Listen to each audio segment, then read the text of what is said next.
Glad to have you here tonight. My name's John Osp, and I'm the gallery director for the RIT College of Art and Design, which includes RIT City Art Space, located in the historic Sibley Building in downtown Rochester, New York. We're currently hosting an installation of Untitled LA, a work of art by the late Felix Gonzalez-Torres, which is on view now and will be through February 21st of 2021. This installation is made up of thousands of pieces of individually wrapped green candies spilled neatly on the floor. And viewers are actually able to take a piece of this candy when visiting the piece in person. So I encourage you to visit City Art Space. It's currently open to the public Thursday through Sunday from 1 to 5 p.m.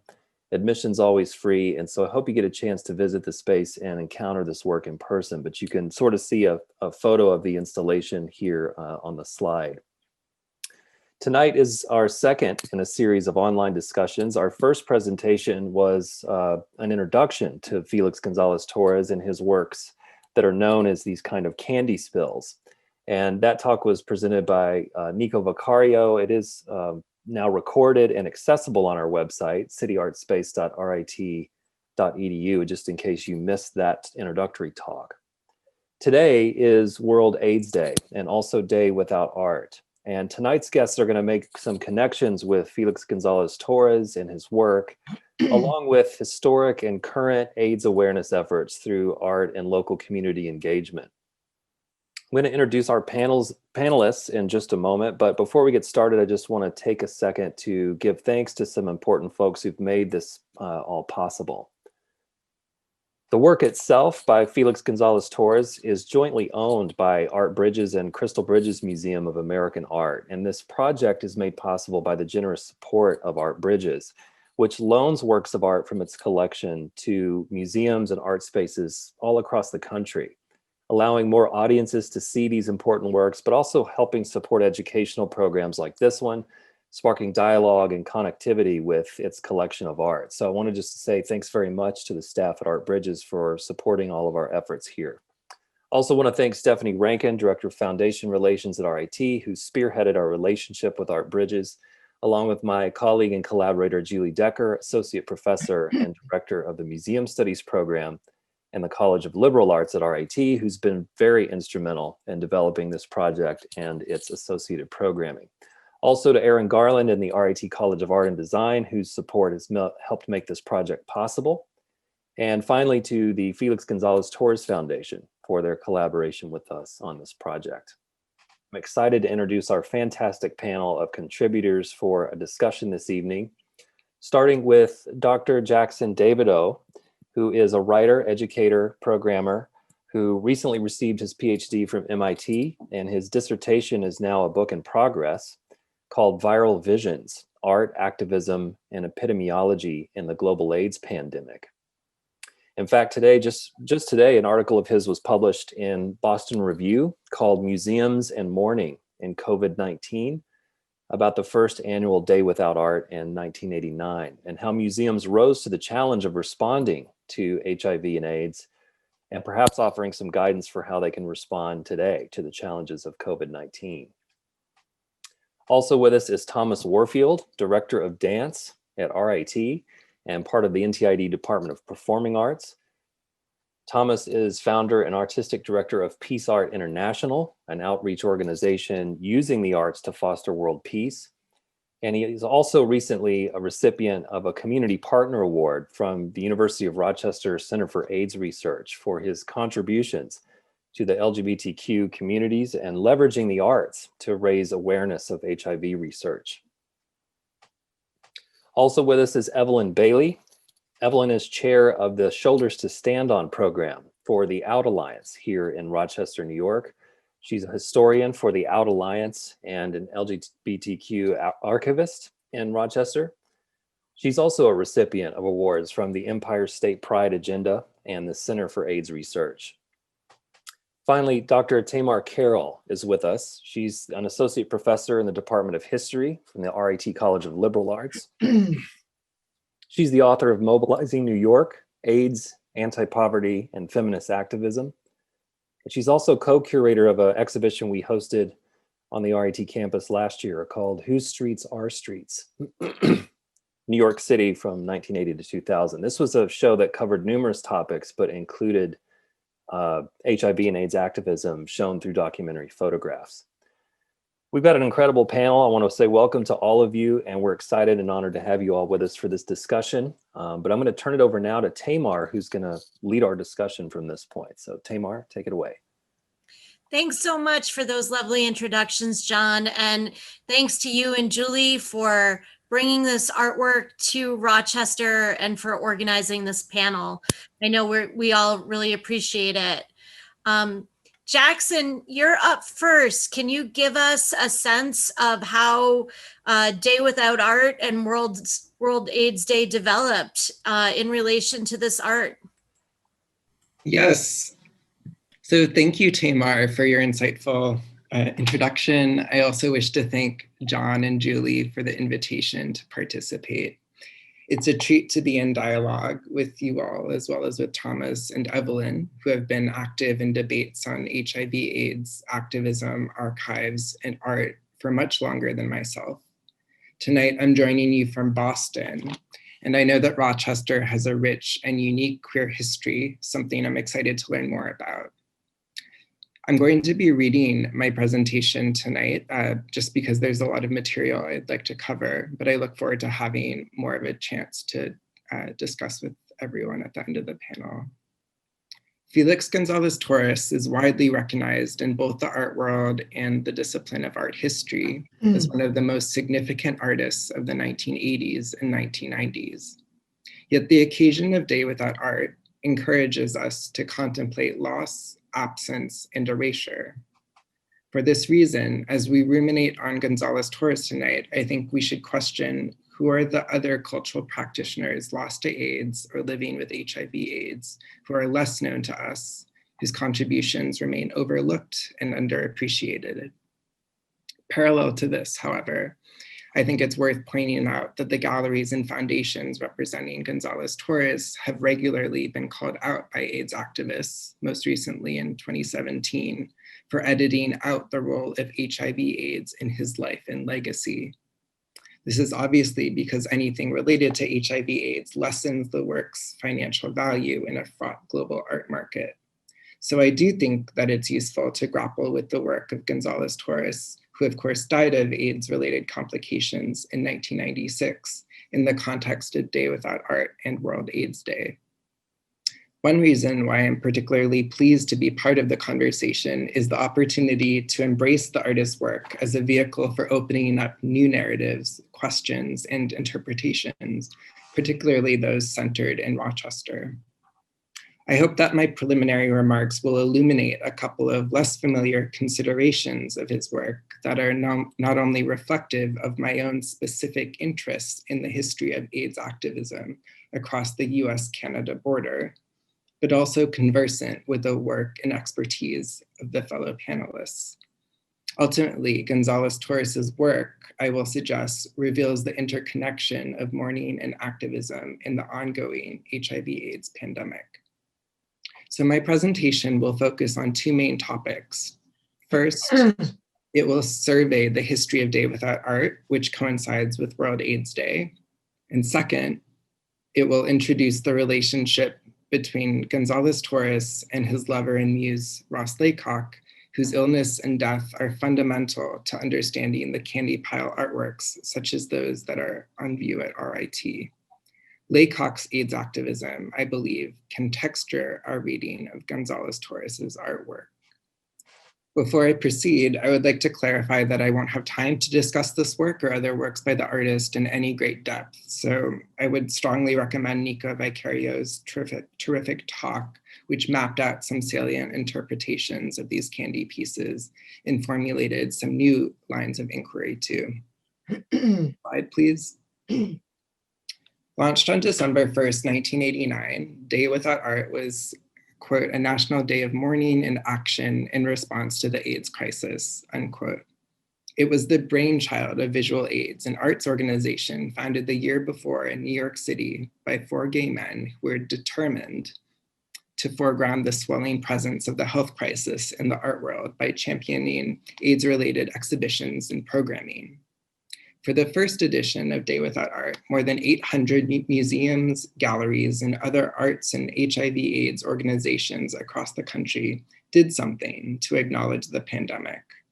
More than a quarter of the projects took place in New York City, but participating institutions were sprinkled nationwide, even in smaller cities. So participation looked different at each institution. Some institutions closed their doors to the public, dimmed the lights, and removed or cloaked specific works that were normally on display. Others opted for more active approaches through special exhibitions and commissioned works. Besides using Day Without Art as an opportunity for a collective mourning, hundreds of museums devised public programs that raised awareness about HIV/AIDS, promoted safe sex, and amplified the many agendas of AIDS activism. Day Without Art is incomparable with regard to its wide-ranging breadth of institutional infiltration, its decentralized framework, and its long-standing presence in the cultural landscape. It was brilliant because it strategically wove its way into the culture of hundreds of institutions, taking advantage of available resources and carving out space for necessary public conversations about politics, health, and loss. Chronicling this history, I am reminded of a famous statement by Gonzalez-Torres from 1994. So that's a few years after the first iteration of Day Without Art. He said, quote, "I want to be like a virus that belongs to the institution. All the ideological apparatuses are, in other words, replicating themselves because that's the way culture works. So if I function as a virus, an imposter, an infiltrator, I will always replicate myself together with those institutions," unquote. I would argue that Day Without Art had a remarkably similar viral strategy in its engagement with and appropriation of institutional structures. Importantly, Day Without Art insisted that rather than incongruous, mourning and action were inseparable. Just as memorializing the dead was a political practice, public and personal grief drove the emergent activism. The experiencing, making, and exhibiting of art facilitated these essential processes. And as an aside, I'd like to mention work on this subject by Douglas Crimp, an influential art critic and AIDS activist who spent most of his academic career at the University of Rochester and who sadly died last year. Slide, please. For the first iteration of Day Without Art, the Brooklyn Museum actually commissioned Gonzalez-Torres to create a text-based portrait of events from his own life. Many, if not most of the events from this particular timeline are related to his relationship with Ross Laycock, a Canadian man then living in New York, whom he met in 1983.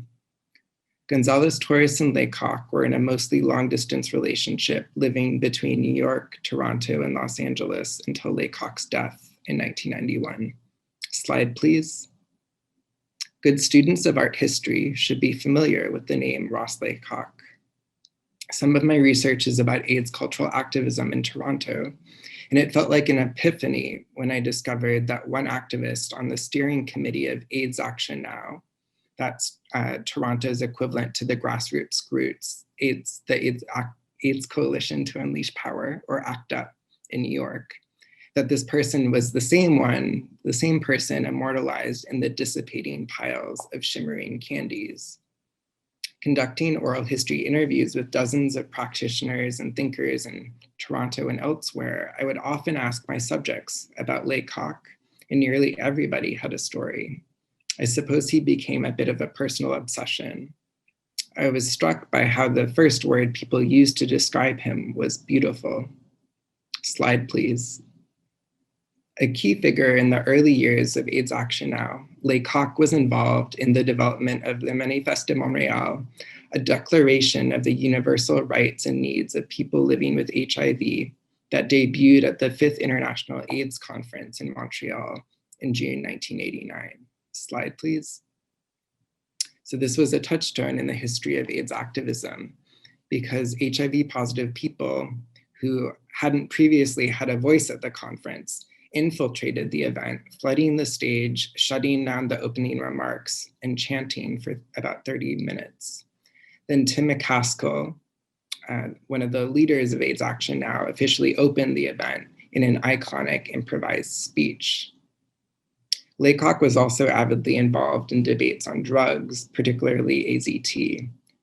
Tim McCaskill, who you see on the left here, told me in an interview, quote, "Once we had a big meeting at the 519, the gay community center in Toronto, about new drugs. Ross was speaking and started off by reciting a poem made up of acronyms of all the new drugs and things that this whole new world of acronyms we had to do." Pardon that. It wasn't a straightforward political talk, but actually a work of performance art. That's one intervention that I remember, him bringing his art into what was supposed to be a straightforward meeting. Slide, please. So Laycock also worked with video artist John Grayson and Michael Balser on the Toronto Living with AIDS public access TV series. Slide, please. When Laycock died in 1991, he wanted to be cremated and for his ashes to be divided into 100 sealed plastic bags. Then Gonzalez-Torres scattered the ashes across his artworks, including these very candy spills, wherever he traveled until his death 5 years later. I don't think that this is common knowledge in Gonzalez-Torres's scholarship or the work that has been written about him, but it certainly enables a strong political reading of the artwork, one that blends memorialization with protest in the face of devastating loss. And I think I'll leave it there for now. Thank you. Thank you so much, Jackson, for that really provocative talk. It gives us a lot to discuss. Evelyn, I'd like to call on you next to talk about your role as a chronicler and preserver of the history of AIDS action and AIDS care here in Rochester, New York. Thank you, Tamar. The Shoulders to Stand On program began its work in 2003. It is the interface between the community archives and the community. And so its purpose is to document, archive, and preserve what the history was and the history as it's being made. AIDS was first discovered in 1981, or named, I should say, by Michael Gottlieb in LA. And Michael came and was trained at the University of Rochester.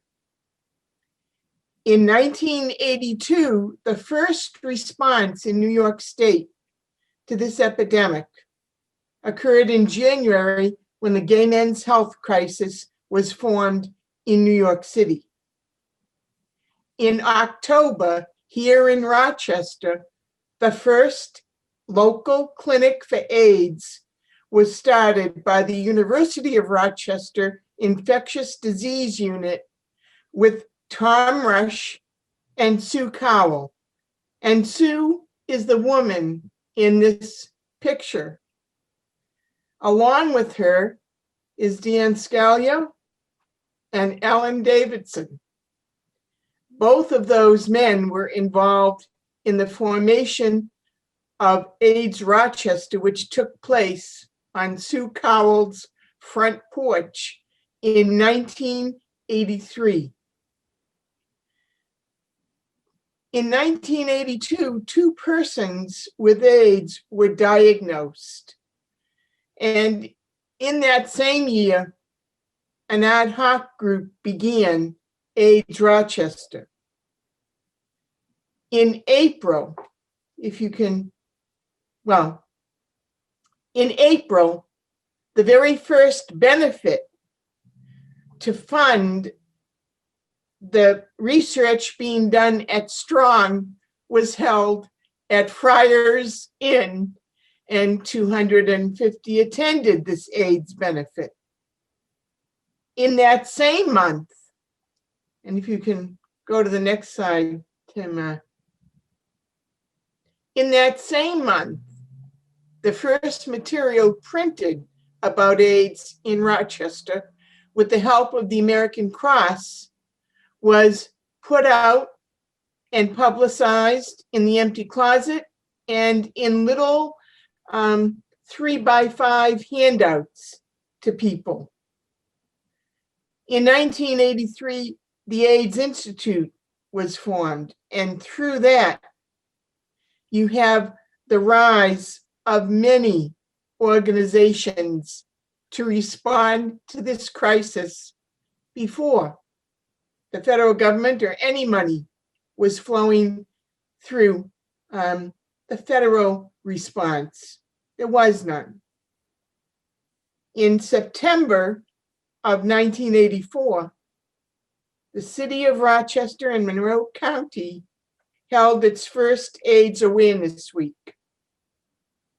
In 1986, HPA, Helping People with AIDS, was begun as a grassroots fundraising organization. And then in 1990, you had the passage of the Ryan White Comprehensive AIDS Resources Emergency Act, or CARE. And this was the beginning of money coming through the pipeline from the federal government for local AIDS work. In 1987, ACT UP was formed, and the first World AIDS Day was held. In 1990, the Community Health Network becomes the first community AIDS clinic outside a hospital setting. By 1990, the currently undocumented minority and grassroots organizations responding to the AIDS crisis were already moving full steam ahead, developing comprehensive services and education programs for the community. Action for a Better Community, Baden Street Settlement, and the Puerto Rican Youth Development and Resource Center, the McCree Wellness Center, Community Place of Greater Rochester, Catholic Charities. One of the things that's important to remember is, in the beginning, all of these organizations and agencies worked together, collaborated with each other to serve the needs of the Rochester community. Turf was not an issue. People were dying every day from HIV. There was no room for politics, and the focus was on serving the community in crisis, educating the community, and preventing the spread of HIV. I have archives from many of these documenting their early response to the AIDS crisis. None are included in the history of AIDS in New York State, and a history of AIDS in Rochester and Monroe County has not been written. Most recently, I have received a collection from Tim Sally. And Tim was here in Rochester in 1982-83. He was involved with Dignity Integrity. Sue Cowell contacted DI to share that there was a man who had come up from New York City because he was sick and he wanted to be with his family. His family did not welcome him with open arms. And so Sue contacted Dignity Integrity and contacted, therefore, Tim, who brought together a small group of people to meet Dan Cappiello. And that small group of people heard Dan's story, which Tim recorded, and we now have a copy of that recording and some photographs. Many of the AIDS archives I've collected locally have been placed at the Rochester Public Library Local History Genealogy Division Archive. And Tim Sally's archives will be placed there along with many others. This is the first case of AIDS to come to Rochester from outside of Rochester. And by 1990, the response to this crisis, as I said, was already in full swing. So hopefully that little history will help summarize how the response here in Rochester to the AIDS crisis was made and how impactful it has been. Thanks, Tamar. Thanks so much, Evelyn, and thank you for all the work that you're doing to preserve this history.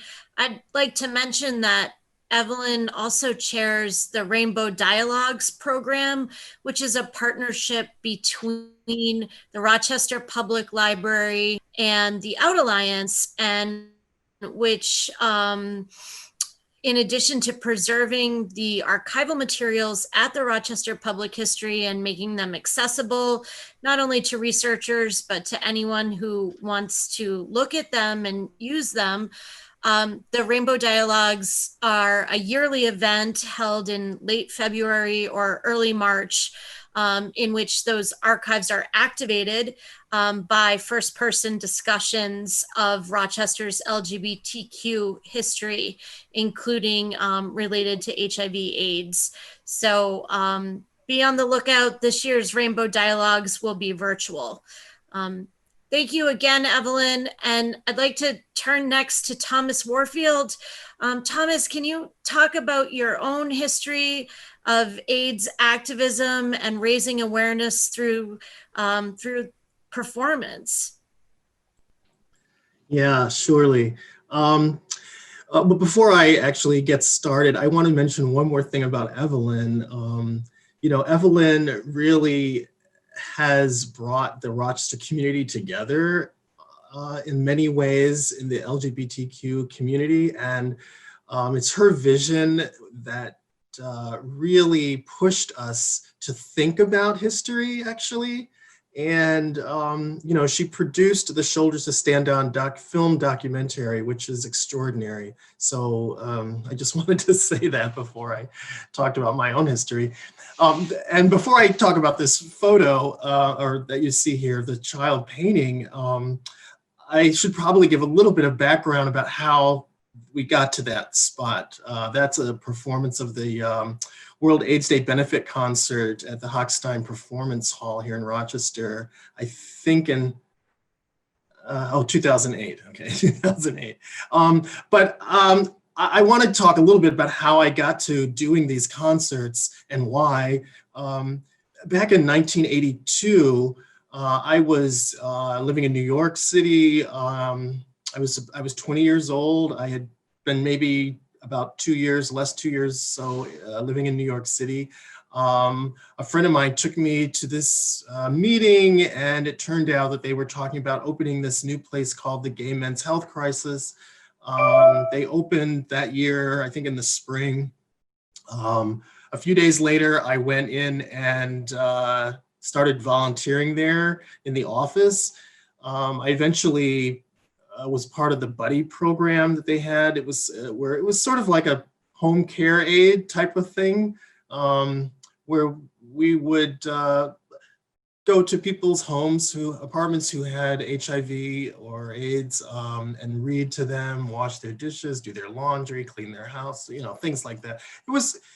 It was for me, as such a young person, it was a little terrifying in many ways.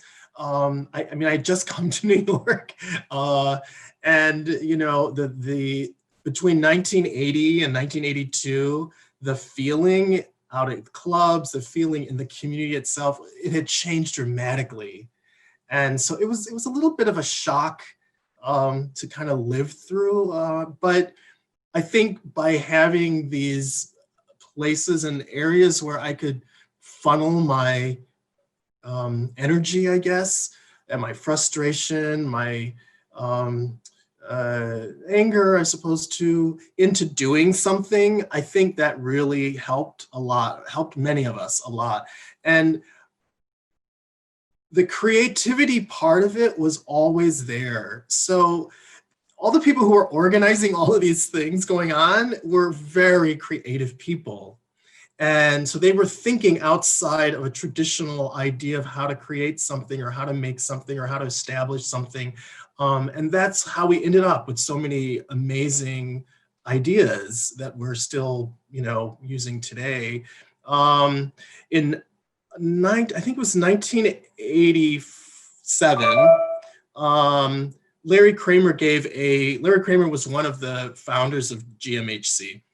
And he gave a speech where he talked about how we needed to really beef up our voices and get out in the street and really make people aware that we need help, that we need funding, that the government can't just sit idly by and ignore us. And so a few days after his speech, he had a meeting at his apartment that I went to, and that was the beginning of ACT UP. And we did all kinds of, the first thing I remember was going way downtown to City Hall or Wall Street, I don't remember which one. And we stopped traffic. We got ourselves in front of buildings that people couldn't go inside. I mean, we did all kinds of things that to me were kind of planting the seeds for my creative work later on, which I didn't realize at the time. But a lot of that idea was really putting seeds in my mind and of how I would, in a sense, blend my activism and art. So in 1990, I was a grad student at University of Utah. And it was a year after Day Without Art. And I was forming this new student group called Dance Art. And we were doing, actually our first benefit concert was to raise money for Romanian orphans afflicted with HIV and AIDS. And that's kind of how the organization was formed. Actually, I formed the organization because I wanted to do something about that. The Day Without Art we did at the Utah Museum of Fine Arts, where we draped paintings in black. We were all draped in black. We were reciting different lines from different Shakespeare plays, and the audience kind of went through the gallery that way.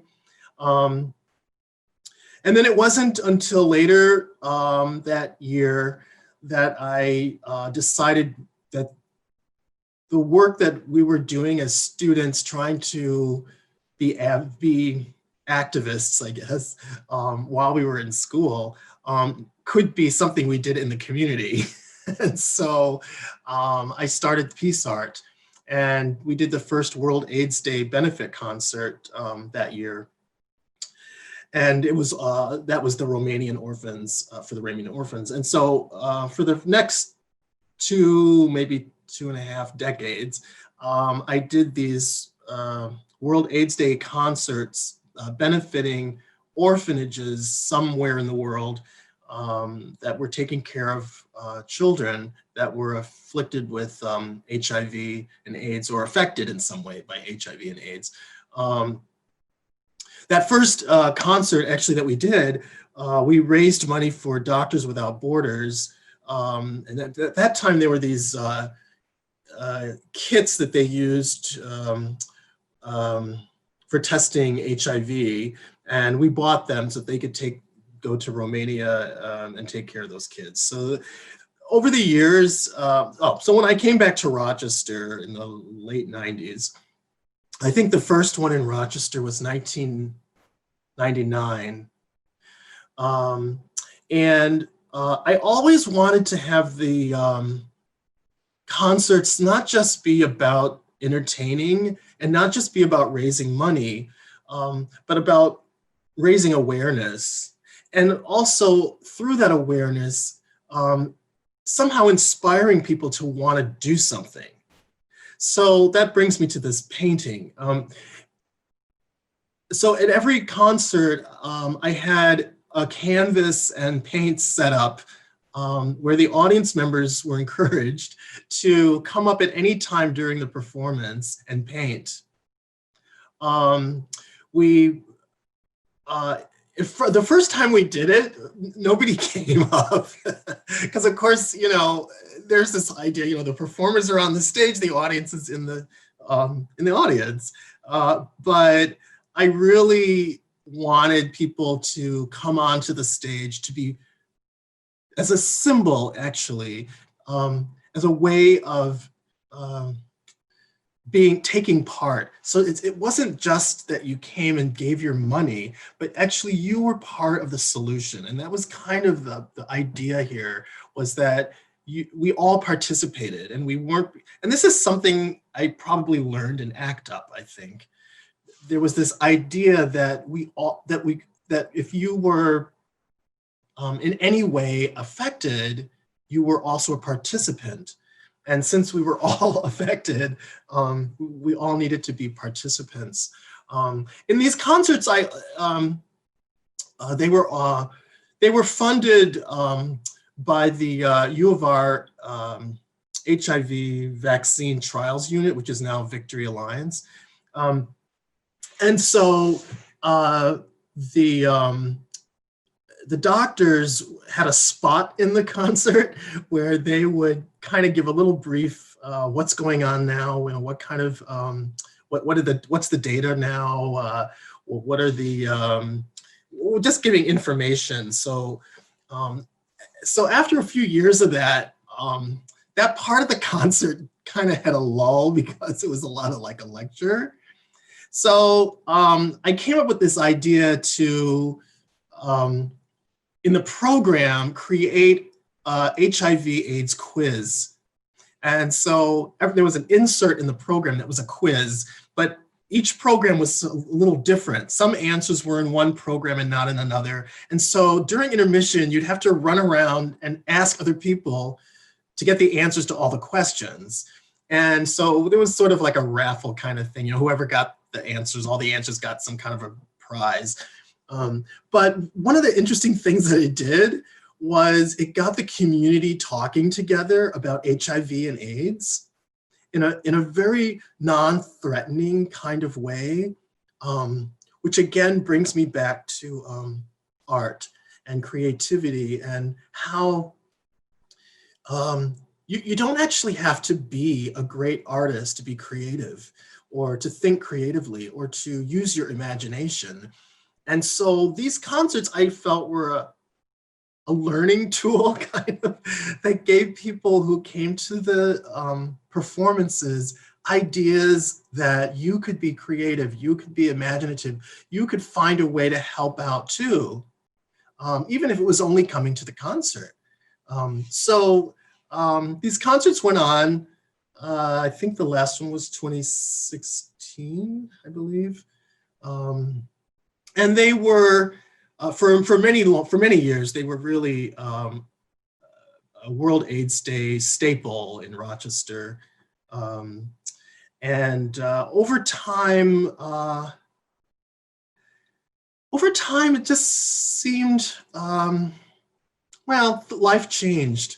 And as I look back at it now, how over that time period, especially the last few years, the interest and the urgency, I guess, about HIV and AIDS was dwarfing.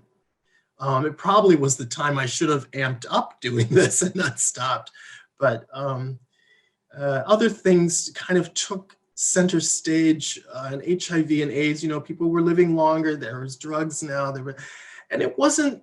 And also the generation coming up didn't have the history of all of the people they knew dying, and so it's had such a different connotation. I see now that we do need to somehow address HIV and AIDS education and awareness. So anyway, I guess that's pretty much all I wanted to say, but even from the very beginning, creativity was part of the solution with HIV and AIDS. So. Thank you so much, Thomas, for sharing your personal memories, your experiences of activism in New York City, in Utah, in Rochester, and thank you for all the work that you've done to raise awareness and continue to do to raise awareness of HIV/AIDS. This has been such a fantastic panel already. I'm just gonna try to add a few things, and then we'll open up for discussion between the panelists and also Q&A with the audience. Thomas talked about being at Larry Kramer's apartment when the group AIDS Coalition to Unleash Power, or ACT UP, was founded. This poster became ACT UP's logo, silence equals death, and with a text very small, in very small font, so you had to lean in to read it. Why is Reagan silent about AIDS? What is really going on at the Center for Disease Control, the Federal Drug Administration, and the Vatican? Gays and lesbians are not expendable. Use your power. Vote, boycott, defend yourselves. Turn anger, fear, grief into action. So this logo was created by an artist collective known as Grand Fury, and they became a group within ACT UP.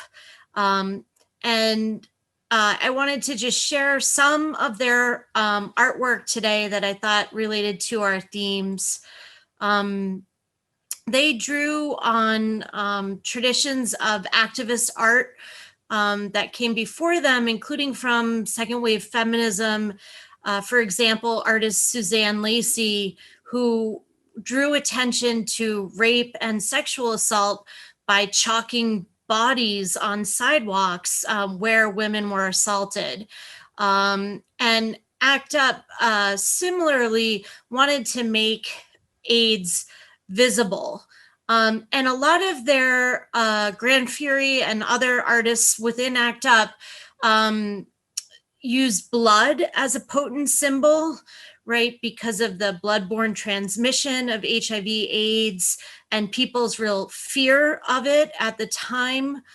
So here, the bloody handprint, the government has blood on its hands, which Grand Fury put on posters, but also just inked handprints on t-shirts, on construction walls, on postal boxes, all on subways all across New York City.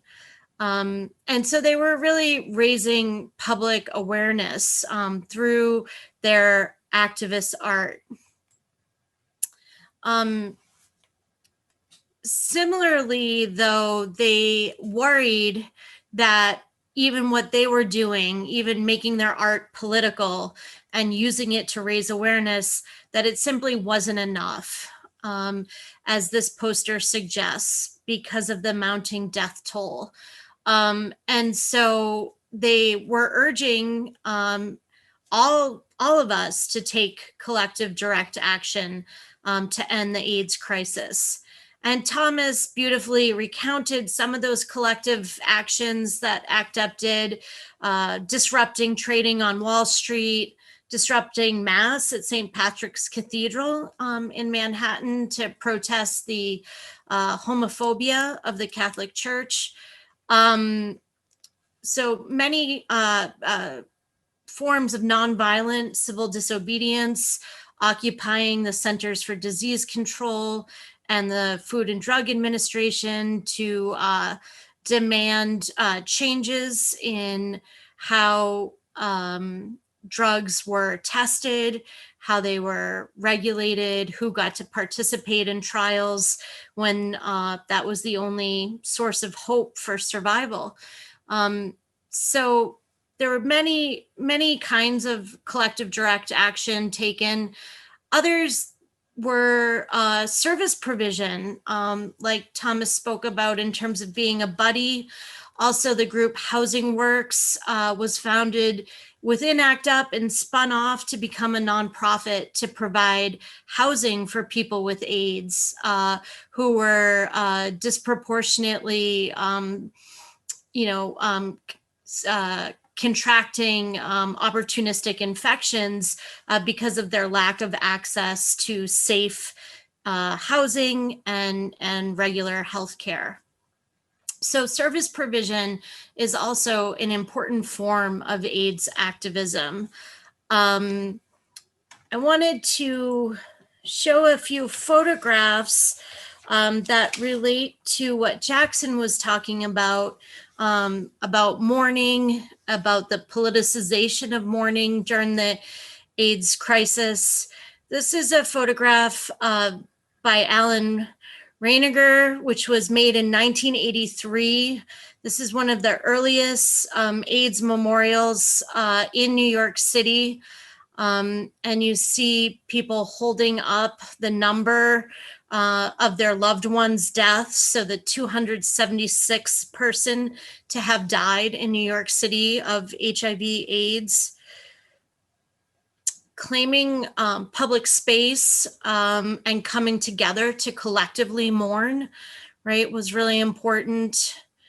This is a political funeral that ACT UP activist James Baggett and others carried the coffin of their fellow activist John Greenberg through the streets of New York City. And ACT UP actually mounted many of these political funerals, taking what is normally the private act of mourning and bringing it into the public to demand that the general public acknowledge the AIDS crisis and acknowledge the massive grief and loss that Evelyn mentioned earlier. And so this is another really poignant photograph from Greenberg's funeral. We see men comforting each other. I think it's also important to say that forming of a supportive community through ACT UP, through Gay Men's Health Crisis here in Rochester, through many different groups, but I'll mention MOCA, the Men of Color Health Awareness Project, that was very life-sustaining and vital to surviving the AIDS crisis. And so I think we get a sense of that community in this photograph. And if you don't mind, I'll come back to this in a sec, but I actually want to show you some other photos that I hadn't planned on showing, but when Jackson started talking about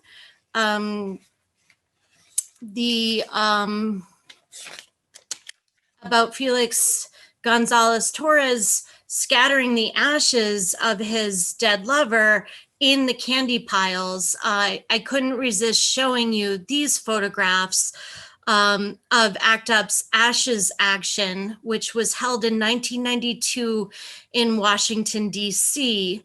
And my co-curator, one of my co-curators from the Who Streets Project, Meg Handler, took these photographs. And ACT UP members, but other folks that had lost friends and loved ones, relatives to AIDS, brought their cremated remains with them to Washington, D.C.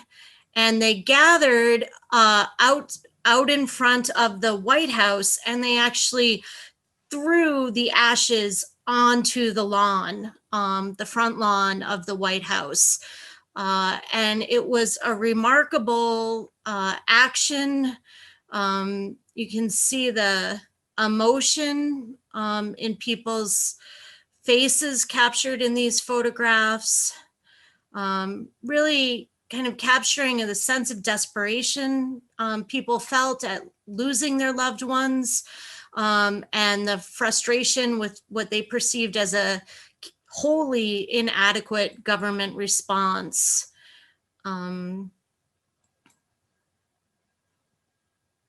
Okay, so I'm gonna stop those, and so just to say too that that's another way in which ACT UP's artwork often focused on the body, right, as a source of inspiration, and incorporating symbols of the body and symbols of death into its political artwork and its demonstrations, its street theater. I think that thinking about some of the legacies of ACT UP in particular, but of AIDS activism more generally, really important to understand the AIDS epidemic as fundamentally social and political rather than medical. Okay, so Evelyn and I talk a lot about this, that even though there are effective means of preventing the transmission of HIV/AIDS today, the epidemic is not ended, the crisis is not over. Young people, and people of all ages for that matter, continue to be infected with HIV/AIDS, and or continue to lack access to the treatment that would preserve their lives.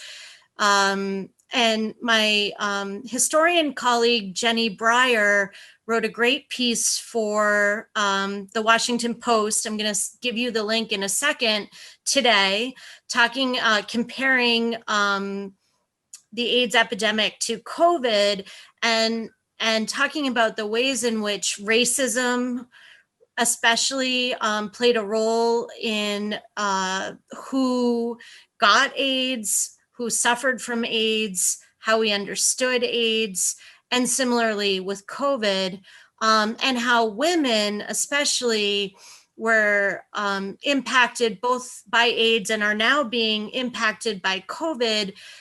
For example, the ways in which women who suffer domestic violence are at higher risk for both HIV/AIDS, and are now at much greater risk of abuse during COVID. So knowing that to solve an epidemic, right, that we have to consider the social conditions. So we have to understand structures like racism and inequality related to income. We have to understand homophobia, all of the factors, right? And that unless we address it holistically, we will not, in fact, be able to end the epidemic. That it's imperative to create collective identity and spaces where people find solidarity and can affirm their identities. And ACT UP was one of those places. Kendall Thomas recalled the sex positive, gay affirmative, politically empowering force that was in that room and that were in the streets, and how it saved his life. To me, Thomas, this reminds me a little bit of what you were saying about the creativity and feeling empowered to take action. And that, in fact, was also what Robert Vasquez remembered about ACT UP, was the way it had brought people together, imbued them with knowledge, empowered them, and then these folks went out to do other work. Very much the way you did, and how you hoped that people that attended your concerts would do themselves. And I think that is a charge for all of us gathered here tonight, to go out and do the work, whether it's related to COVID or to HIV/AIDS or to other social justice issues. Okay. Tamar, Yes. I can if you can go back that slide, Yeah.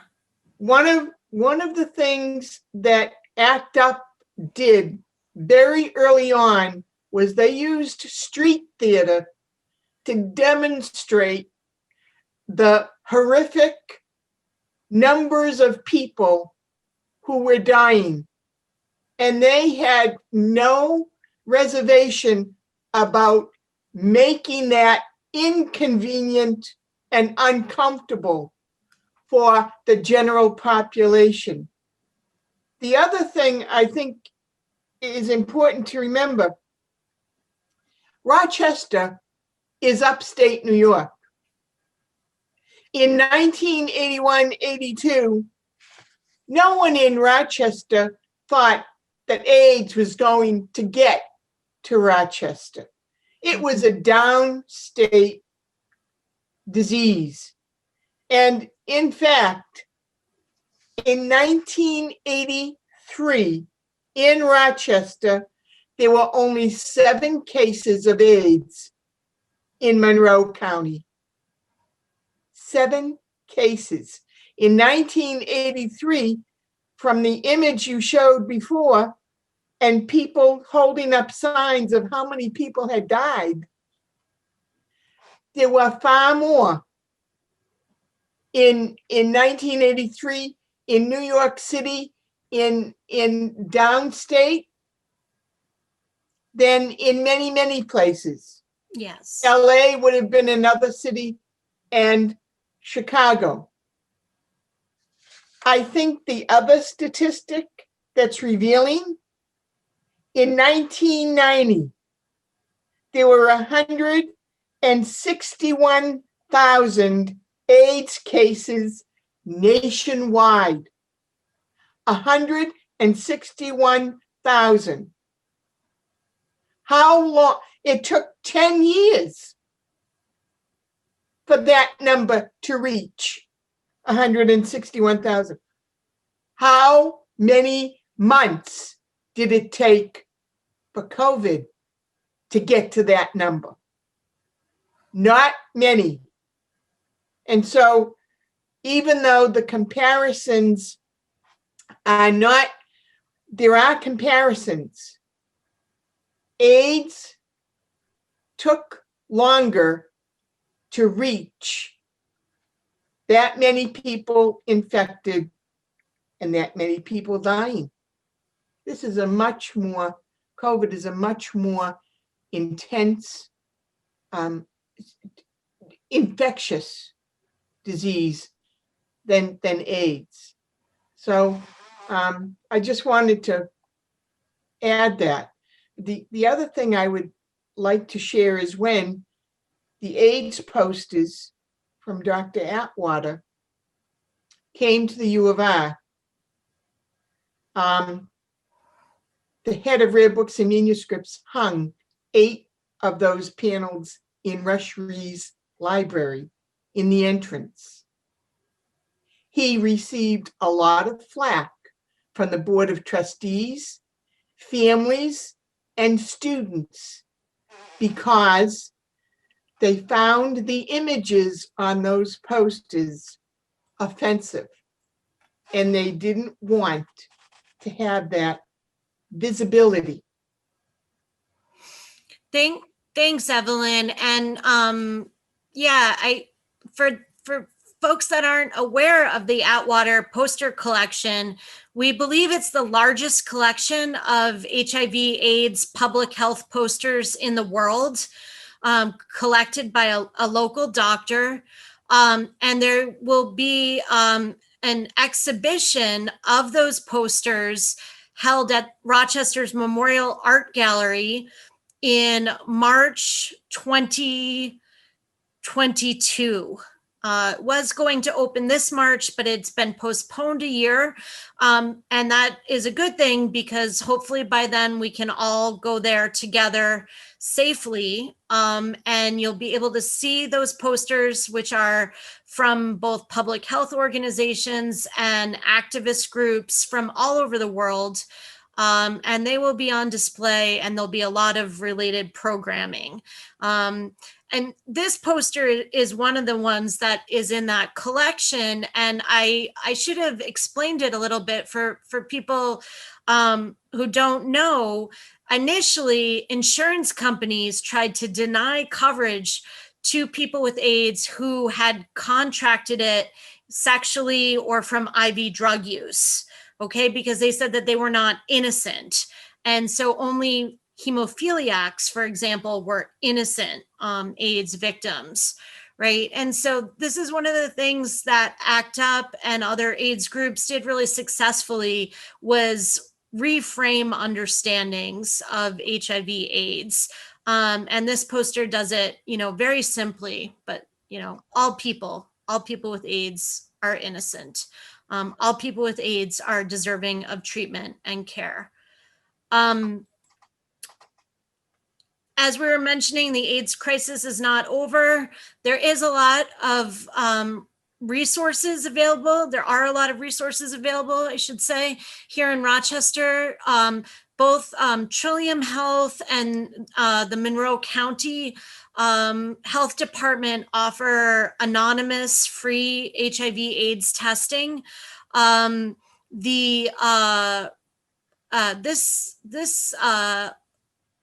organization, there's many support groups, mental health care providers, but also community support groups of people living with HIV/AIDS.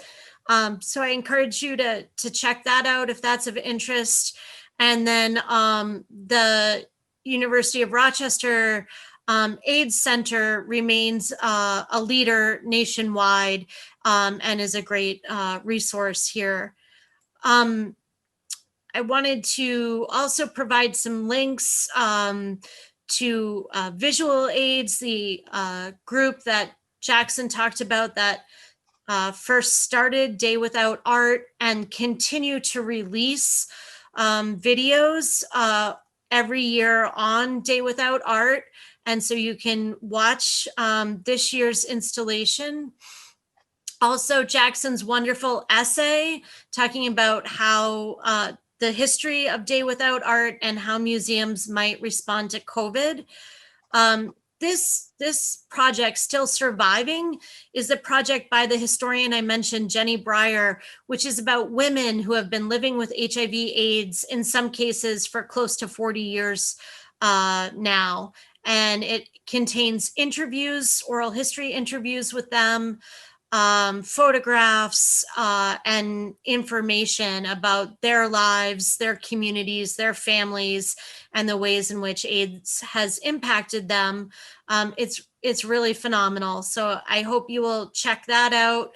This is Jenny's essay from today's Washington Post. I put up a link to Whose Streets if you'd like to see more photographs of ACT UP and other AIDS protests. And this link will provide more information for that AIDS poster exhibit, which is titled Up Against the Wall, and which again is coming to Memorial Art Gallery in March 2022. All right, so why don't I stop here and see if there's any questions that have come in, or if the panelists would like to respond to my comments or to anything that's been said.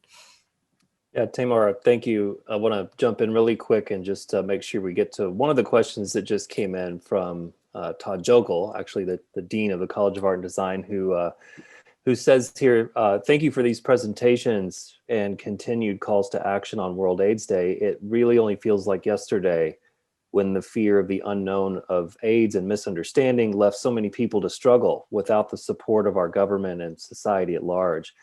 And the question is, how has our understanding and acceptance of people living with HIV/AIDS changed? And in what ways have the arts played contributing to research and acceptance and treatment? Well, I'll say from my perspective, thinking back in the 80s and maybe even early 90s, I think the fear of death was a motivator. It really did motivate us to do something. And in some strange way, death became a kind of form of activism. And the creating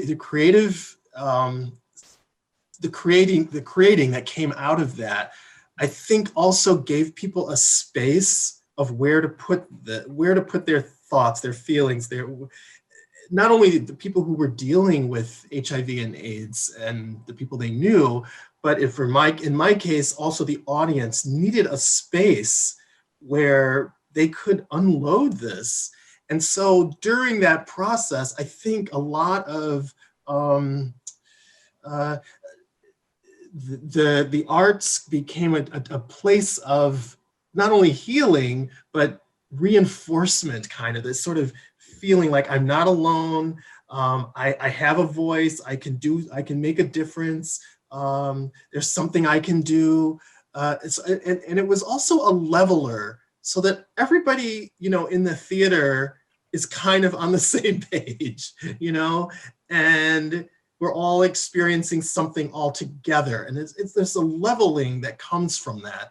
And I think that's one of the really basic things that happened also with ACT UP, but I think with the performing arts, and I think in an extent also to World Without Art, I think had a similar kind of influence on the viewer or the audience person. The other thing, or the other event that happened many, many years ago, I think, Thomas, you will remember, the Faces of AIDS. They were a series of black and white photos with little biographies next to them of the people who were pictured. And it wasn't just homosexuals or drug users. It was people infected by transfusion. It was children infected from their parents having brought them into the world with AIDS. For many, many people who weren't drug users, they were infected by AIDS, especially women, because many women had sex with men who were infected and never knew it until they became symptomatic. The other thing was when HPA came along. That was in 1986. We had people dying at that point very quickly. And what they did was they artistically made a celebration out of that experience. I mean, they got together all of the designers and florists and pastry makers and artists, and they decorated a plaza, actually Village Gate to begin with, and then the Midtown Plaza, which is no longer. And on one night, they had dining out with dining for dollars. That's what it was called. And the artistic work that was displayed in those events was incredible, incredible. And I mean, that community of artists and creative people just took that event and ran with it.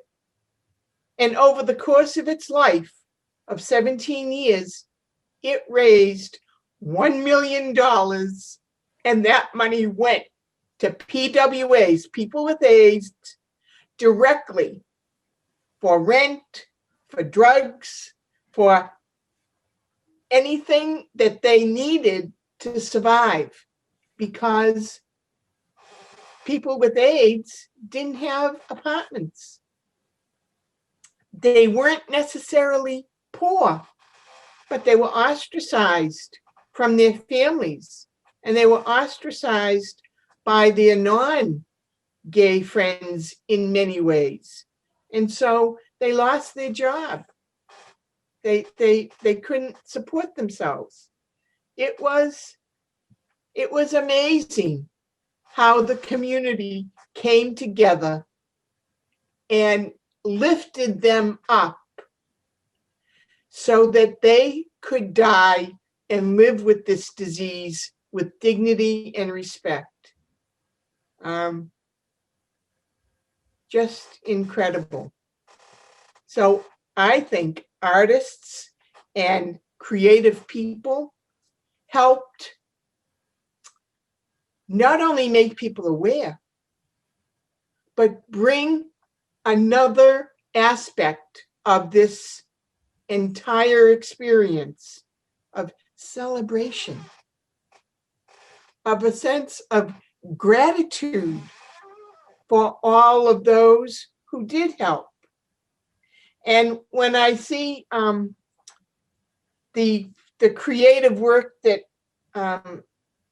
Mr. Gonzalez did and the candies, I think every single one of those candies is wrapped, and every single one of those candies probably tastes a little different than any of the others that are there. Oh, there are repetitions, but you know, you never know, and you can never judge a candy by its wrapper.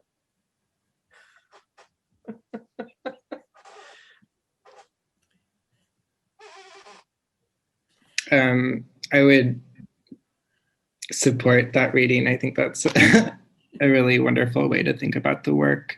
And I would echo what the other panelists have been saying. I think that the arts played a number of different roles in the context of the social movement, whether it was a form of building community or activism as a means of sustenance and therapy. It's impossible to measure the impact that the arts played, but there are specific moments that did accomplish a lot. And one reason why I wanted to bring in some of the work that Ross Laycock was involved in is because the performative and arts-driven intervention, for example, at the 5th International AIDS Conference really did change the terms of the conversation at that juncture in history. And similarly, actually, I was so happy that Tamar brought up the Ashes Action, because I was actually going to email you right before this to say, can you put in a photograph of this? Because these actually were very powerful events that did often have meaningful outcomes, that pushed research in new directions, that mobilized people. And again, I think they're important to consider as we look at these histories in critical and thoughtful ways. I wonder too, I'll jump in here with another thought or question is, because Evelyn was mentioning how long it took for the AIDS crisis to balloon to as many deaths and as many infections as we're currently seeing with COVID. And I wonder if that's one of the reasons why activism was such a strong, or why activism was relied upon to raise awareness, because in one sense, we don't, I don't want to say this generally, but we don't see a whole lot of activism in related to COVID in terms of the way we saw activism in relation to AIDS and HIV. There's different kinds of activism that we could probably talk about, different shades of political viewpoints and bandwagoning. But I'm wondering, just because it was a unique disease for the time and because people weren't paying attention to it, it was like activism was the only way to raise awareness and to get people's attention. And those dramatic performances, like something like throwing ashes on the White House lawn is just incredibly severe in terms of a performance, in terms of a genuine action in relation to government inaction in response to a healthcare crisis. And so I'm wondering if some of you can respond maybe to that, and putting our current pandemic situation in the lens of what this says about healthcare in general, and are there some connections we can make there in terms of art and activism? Well, of course, when HIV/AIDS came around, it primarily and initially in this country affected gay men. And so during that time, I mean, actually, the word gay was hardly ever even used yet. I mean, I didn't hear the word gay, I don't think, until I was like 18 years old, which was like 1980. So, you know, there was a huge stigma already around the gay community, and it was very hidden. It's for people who are kind of alive after that time, they don't understand that there was a time where it was kind of underground being gay. It wasn't, you know, it wasn't on television, it wasn't in the movies, it was nowhere. It was underground. And so the government really it wasn't even that there was no attention to HIV/AIDS, there was no attention to the gay community. So, you know, having this disease somewhat concealed within this community, it really was like a throwaway. I mean, people really were like that. I mean, I really hate to say that about people, but I mean, people really thought it was nothing. And that it really did not affect them. It didn't affect their lives. And it was going to get rid of all of this sort of sodomites, you know, whatever. So, you know, what we're dealing with now affects just about every person in the world. It's really a totally different experience. I think we've learned a lot from the experience we went through with HIV and AIDS. But it's a very different, socially, culturally, it's two different worlds. I mean, we were by ourselves for a long time before the rest of the world, or the country and the world kind of got on the bandwagon and started research. And I mean, it was closed. It was really a closed, which I think also created this sort of eruption. You know, there was so much pressure that, and like I said before, the sort of fear of death really did motivate people. I mean, it was like, okay, we just do it, whatever, we got to do something, anything. And that's kind of the way it was, you know, the way I remember it anyway, that people were just ready to do almost anything to be heard. So. Thanks so much, Thomas. I just wanted to, share this just to emphasize what you're saying about the extreme homophobia, right? So this is William F. Buckley writing, who's a noted conservative political activist, commentator, published by the New York Times in 1986, suggesting, tattooing people with AIDS. Right. So just the level of open contempt and homophobia was really extreme. And that, in fact, we know now that there were lots of women that were affected. Right. It wasn't just gay men, but their symptoms were not recognized for many years, right? So the association of the disease with gay men really it shaped the course of the epidemic in profound ways, as you explained. And I think that is, we do see some at the start of COVID, for example, like with President Trump calling it the China flu. Unfortunately, there was stigma against people of Asian descent in this country, and some were even physically attacked. So I think just like there continues to go back to Todd's question, there continues to be AIDS stigma today. And unfortunately, that is something that sometimes prevents people from getting tested and getting the treatment that would prolong their lives, is this continuing stigma. So I think that's something that we still have to fight against, and certainly art can really challenge that.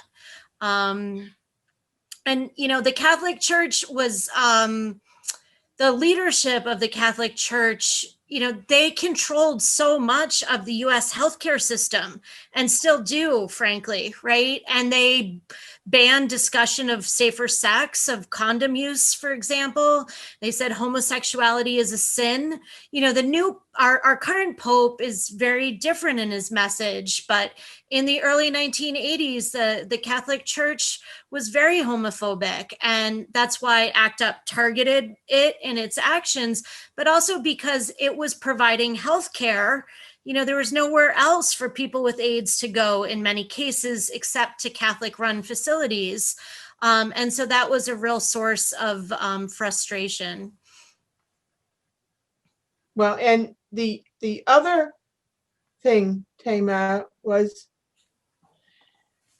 you did not have people saying in 1981, 82, 83, AIDS doesn't exist. People accepted the fact that it not only existed, but you could become infected. Mm-hmm. Not in the same way as COVID, but we did not have people saying, oh, I don't believe people are dying, or I don't believe COVID is killing people. I mean, we did not have the mistrust of healthcare professionals and of communities infected as we do today. And the other reality is, until Ryan White was not allowed to attend school because he had AIDS, did the community of the entire society rise to the occasion and come to the aid of a young boy who was 12 years old and create the health care and the response to AIDS that was needed from 1982 on. It took 8 years. And in less than 6 months, Congress passed passed an act to help people unemployment-wise and food-wise in this pandemic. What's the difference? What's the difference? Why did it take 8 years and a 12-year-old boy for this government to respond? And ACT UP actually created the impetus and the critical mass needed to move drug companies to do something and to provide medicine that you could pay for. AZT was very expensive. And it was almost, the side effects of that were almost as bad as having AIDS. You know, artistically, one thing we haven't mentioned are the signs. When people marched and when people protested, what did they make? They made signs, most of them with just words, but many of them with images and pictures. That's extremely creative in terms of how do I address and make visible and make known what is happening. And our complete unacceptance of the response that isn't being given. And signs are everywhere. There was the women's hat, the pink hat that looked like, 2 ears. They've become creative in other ways. I think the artistic community and not only visual, but dance and all of the forms of arts. The plays that came out of AIDS, Torch Song Trilogy, and others. The band Played On came into existence in 1980, 1981. It was the first glimpse into gay life. And it was pretty real. So all art forms can be utilized and all art forms can have their impact. I'm grateful that they can't necessarily be put on Twitter because that seems a rampant kind of thing that everybody can use and see, and it can become stale. So I want to give any of the panelists too a chance to, because we're getting close to wrapping up here, but I just want to give you a chance to make any closing remarks or summaries about this discussion, because I think there's so many branches of this discussion having to do with healthcare and activism and the arts. We could certainly spend a lot more time talking, but maybe you have any closing thoughts about, you know, what we've kind of put on the table here this evening? Yeah, Evelyn brought up something that reminded me, you know, Evelyn, you said something that kind of makes me think about the psychology and the emotionality, I guess, of going through an epidemic or a pandemic. As I look back at the 80s and 90s, we found ways to funnel our frustration, our energy into doing something positive. Well, some people could say it wasn't positive, but into doing some kind of action. But when you look at the time we're living in now, there isn't really that kind of place where people's built up frustration over their lives. They've had to stay home, they can't go to work, or they have to work from home, or their kids can't go to school, or they can't, you know, whatever it is. And then all of this sort of built up psychological stuff has no kind of venting, except for Facebook and Twitter, yeah. But I mean, in a sort of physical way, there's no, where we really did have that. And as I look back at those concerts, that was also one of those opportunities for people to have a place to put their, to lay their stuff on the altar in a sense, you know, and have it be valued and maybe even healed in some way. And I think that's the real power behind the arts, is the power to not necessarily heal us, but to help us find ways to heal ourselves. And I think that that's been the real message, I think, but in a way that's the real message behind the HIV/AIDS activism. Has been a way to find, to allow people to find a place to put their energy about what the time they're living in. And yeah, so anyway, when you were talking, Evelyn, it reminded me that that whole sort of emotional stuff that we carry around through how we have to survive needs an exit, needs an outlet. And of course, art gives us that all the time. I think that we can learn a lot from the art and archives of HIV/AIDS activism, and that this material continues to resonate strongly today.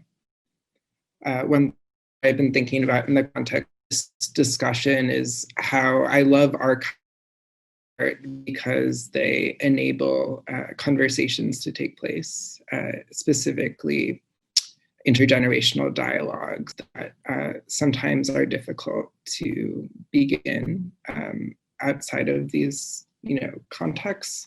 So, yeah, I suppose I'm, you know, grateful to be part of this conversation, but I think we need to have more conversations across, different groups, and specifically, age groups learning from these histories and engaging with one another and using art and archives as a meaningful way to do that. So I'm just reminded of these things in our panel today. Tamar, how about you? Closing thoughts? No, I just want to thank everyone for sharing their thoughts. I learned so much from all of you. And Jackson, that is our goal with the Rainbow Dialogues, is to encourage the transfer of knowledge across generations. But we could use so many more events like that and like this. So thank you, John. Thank you, Julie, for organizing this. Thank you all for participating, and to the audience, thanks for attending. We hope that you'll join us, for the remaining events. Yeah, keep in touch. You can join us at our website, cityartspace.rit.edu, or follow us on social media at RIT City Art Space. We've got some more programs coming up in relation to the Felix Gonzalez-Torres work in January and February of 2021, and the piece is on view through February 2021. So I hope if you're in the area, you get a chance to experience the work in person, but if not, stay in touch with us, because we'll be continuing our conversations around this work a few more times before it comes down. I want to offer, again, enormous thanks to all of our panelists this evening: Jackson, Thomas, Evelyn, Tamar, for sharing your experiences, your insights. Many thanks again to Art Bridges, the Felix Gonzalez-Torres Foundation, and RIT for supporting this project. And thank all of you who've attended for tuning in. Hope you get a chance to visit the space and see the show. But until then, thanks everybody for joining us. We'll see you all next time.